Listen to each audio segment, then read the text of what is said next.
तो स्वागत है बच्चों आपका आज की क्लास में हम सीखेंगे कि एक इनवॉइस बिल किस तरह से बनाया जाता है। इनवॉइस बिल मतलब ऑटोमेटिक बिल, जिसमें आपको सिर्फ आइटम्स और उनकी क्वांटिटी और उनके रेट जैसे हम डालते हैं वो हमें नहीं डालने, जस्ट उसको एक दूसरी लिस्ट में से उठाना है और एक VLOOKUP फंक्शन जो कि काफ़ी एडवांस है उसके थ्रू हमें इस बिल को बनाना है। तो चलिए चलते हैं अपने बिल पे।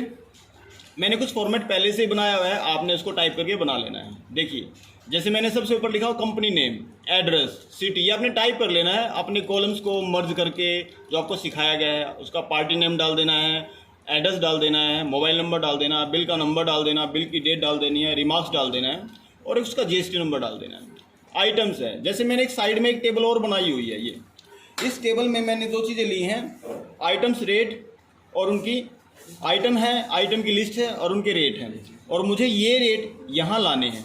तो देखिए मैं कैसे लेके आता हूँ इनको। यहाँ पर मुझे जस्ट एक छोटी सी एक कमांड है जो कि हमारी डाटा में मौजूद है, वो उसके ज़रिए लेके आने हैं। इसमें डाटा वैलिडेशन है। डाटा वैलिडेशन मतलब हमें एक वैलिड डाटा उठाना है इसके लिए, और इसके लिए हमें क्या करना है, यहाँ पे लिस्ट लेनी है। लिस्ट में जाके आपको सोर्स उठाना है। सोर्स आपका है यहाँ पर, इसमें जाइए और इस सोर्स के अकॉर्डिंग आपके आइटम सेलेक्ट करने हैं केवल, मतलब अपने टाइटल सेलेक्ट नहीं करने ऊपर वाले, आइटम लिस्ट और रेट को सेलेक्ट नहीं करना, रेट और ये डालना है। ठीक है, हमें सिर्फ आइटम्स को लेना है। ये हमने आइटम लिए, रेट भी नहीं लेना अपने। ठीक है, रेट की वैल्यूज भी नहीं लेनी, सिर्फ अपनी ये लेनी है। इसको ओके कर देना है। अब आप आ जाओ अपनी लिस्ट में यहाँ।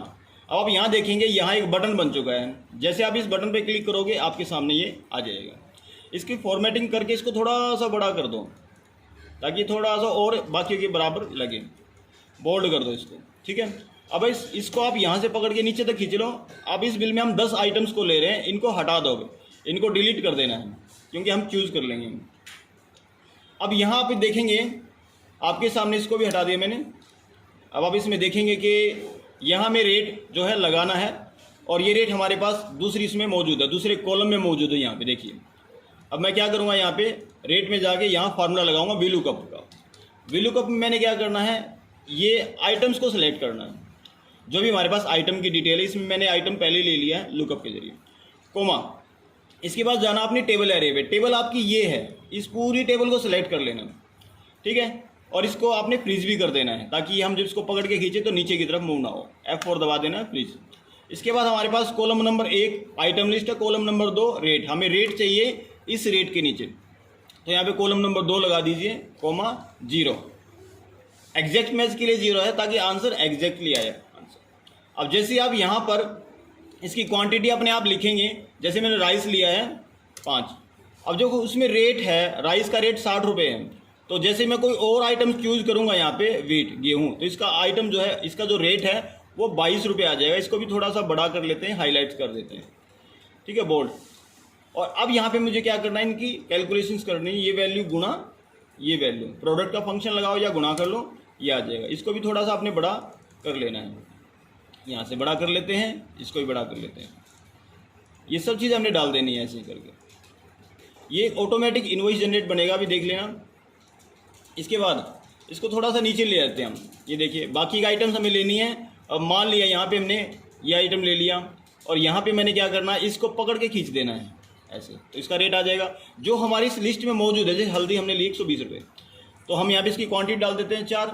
इसको ही पकड़ के खींच लेना आपने, इसकी फॉर्मेटिंग को कॉपी करके डाल देते हैं इस पर। ये फॉर्मेटिंग है, इस पर डाल दी हमने। ऐसे ही हम इसको पकड़ के नीचे खींच लेंगे,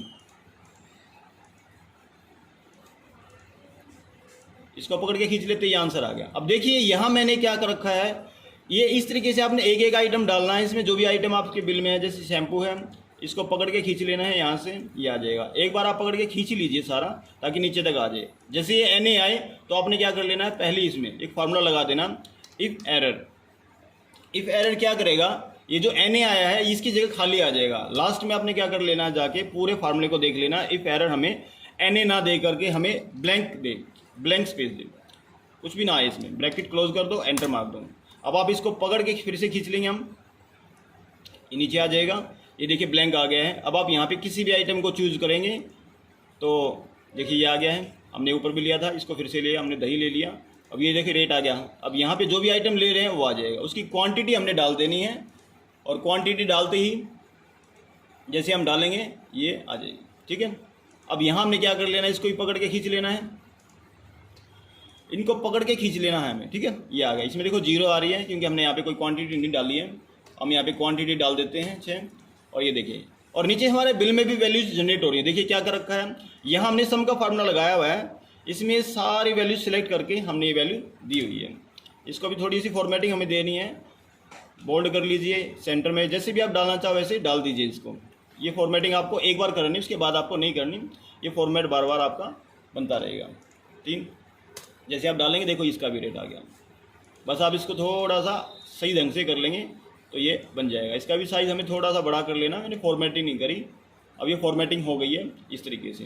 अब आप कोई भी आइटम अगर चेंज करते हो यहाँ से, जैसे मैंने डाल दिया यहाँ पे मिल्क, तो मिल्क का जो रेट है वो आपके सामने आ जाएगा जो इसमें है।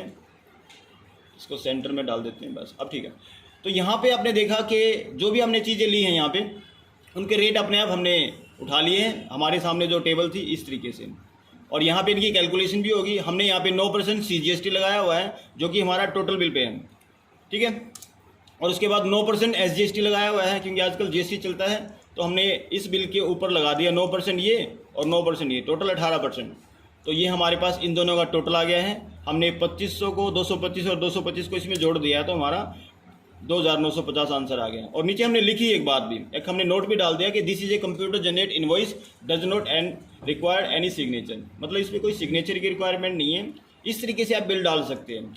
अब आप यहाँ पे पार्टी का नाम डाल दीजिए, जैसे अनिल कुमार है, ठीक है। उसका एड्रेस डाल दीजिए पटेल नगर सोनीपत है, ठीक है।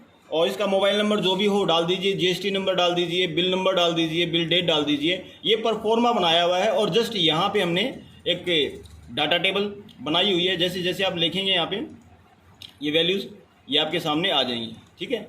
आपको इसका रेट मिल जाएगा और ये नीचे तक हमें इसको फॉर्मेटिंग करके सेंटर कर देना है, ये सेंटर आ जाएगा। और इसको भी आपने इस तरीके से ही करना है, जैसे जैसे आप डालेंगे आपका काम होता जाएगा।